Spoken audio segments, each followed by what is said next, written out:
السلام عليكم ورحمة الله. بداية توافد السياح الخليجيين على الجزائر، وبالتحديد منطقة شريعة. شاهدنا فيديو لقطري وهو سعيد جدا بالقدوم إلى الجزائر، وبالتحديد مدينة الشريعة الساحرة، بالإضافة إلى سعودي آخر شاهدناه يصف الجزائر بجنة الله في أرضه. وكانت الجزائر قبل أيام وقعت اتفاق مع قطر حول تدعيم السياحة في الجزائر. مجمع ريتاج مول القطري وقع اتفاقية سياحية مع مجمع جزائري لإدارة مجموعة من الفنادق الجزائرية، ويبلغ عددها 73 فندقا، بالإضافة إلى الترويج للسياحة في الجزائر عن طريق جلب زبائن من الخليج، حيث يدعم وجود اسم مجمع ريتاج القطري في الجزائر على الدفع بعجلة السياحة في الجزائر.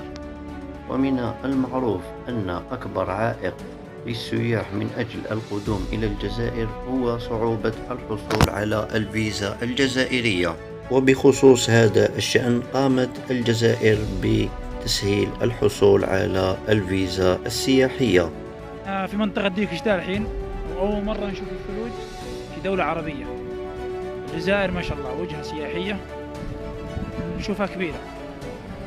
أنا سائح جاي من قطر، والنعم بأهل الجزائر ما شاء الله تبارك الله. الثلوج أول مرة نشوفها في حياتنا، ونعود لكم مرة ثانية إن شاء الله. نشكر الدرك الوطني والجيش تخلنا الطريق، الله نشكرهم بزاف والحمد لله. احنا من قطر وراح نكلم الشعب عندنا يجون هنا للسياحة إن شاء الله.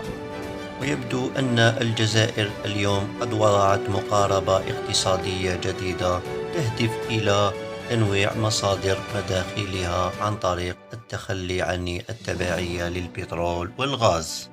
ومن أهم القطاعات التي تركز عليه الدولة حاليا هي القطاع السياحي. هذا القطاع الذي بقي مهمشا ومهملا لسنوات عديدة رغم توفر الجزائر على إمكانيات طبيعية، حيث نجد التنوع الجغرافي والثقافي الذي يختلف من منطقة إلى أخرى. فالجزائر هي بلد قارة وتستحق الاستكشاف. الله لا قوة إلا بالله. الجزائر جنة من جنان الله في أرضه، وبلد جميلة. نسأل الله يعمرها بالإيمان والإسلام ويحفظ أهلها ويبارك لهم في أرزاقهم وفي أمنهم وفي جميع ما لديهم، وأسأل الله يؤلف بينهم وجميع بلاد المسلمين. فهذه بلاد جميلة وجنة الله في أرضه، وبلد سياحي آمن وفيه الأمن والإيمان وفيه المساجد والخير. نسأل الله يحفظهم ويحفظ قيادتهم ويوفقهم للخير ولما يحب ويرضى. هذا من فضل الله سبحانه وتعالى. هذه الأجواء الجميلة الرائعة وهذه الثلوج تذكر بنعيم الجنة الذي هو أعظم نعيم. فنعيم الدنيا زائل، نعيم الجنة هو الباقي. نسأل الله أن يرزقنا الفردوس الأعلى من الجنة ويعيننا على طاعته ويجيرنا من النار وعذابها. نسأل الله يحفظكم ويبارك فيكم، والحمد لله استجاب الله دعاءكم. صليتم صلاة الاستسقاء واستجاب الله دعاء الصالحين المصلحين. نسأل الله يحفظكم ويعمر هذه البلاد بالأمن والإيمان وجميع بلاد المسلمين. كما شفتوا خوتي، كان هذا التقرير على السياحة في الجزائر. هذا القطاع اللي بدأ اليوم ينفض الغبار، والدولة بدأت تعطيه اهتمام كبير.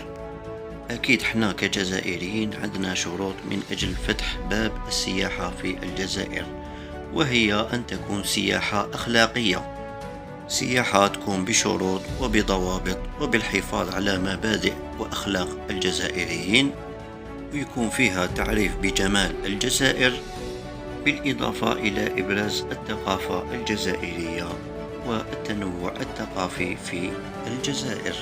ومن مميزات السياحة في الجزائر هو طيبة الشعب، وما كاش اللي يستغلك، ما كاش اللي يشوفك أجنبي يزيد لك في السعر.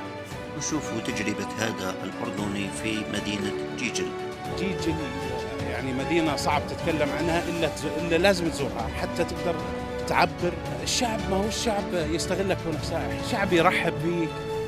ويعني نعطيك مثال، أنا ساكن الآن في شقة مرضاش ياخذ الفلوس لحد الآن. يعني هذا الكلام أنا ما شفته لا في أوروبا ولا في دول متعددة. أنا زرت كثير دول، لكن إني أشوف طبيعة شعب بهذا الشكل، احترامهم للزائر، تقبلهم للشخص الغريب، احترامه لعائلته، شواطئ تحترم عائلته. الأسعار بالنسبة لي أنا بشوفها رمزية. أنا ما نعرف يعني ما نعرف كيف الجزائر يشوفها، لكن أنا كشخص سائح زرت دول كثيرة، الأسعار هنا رمزية. أنا ما لي أي فائدة إني أمدح، لأني أنا شخص يعني ماليش مصلحة. أنا نقول اللي شفتها واللي يحاسبني عليها ربنا.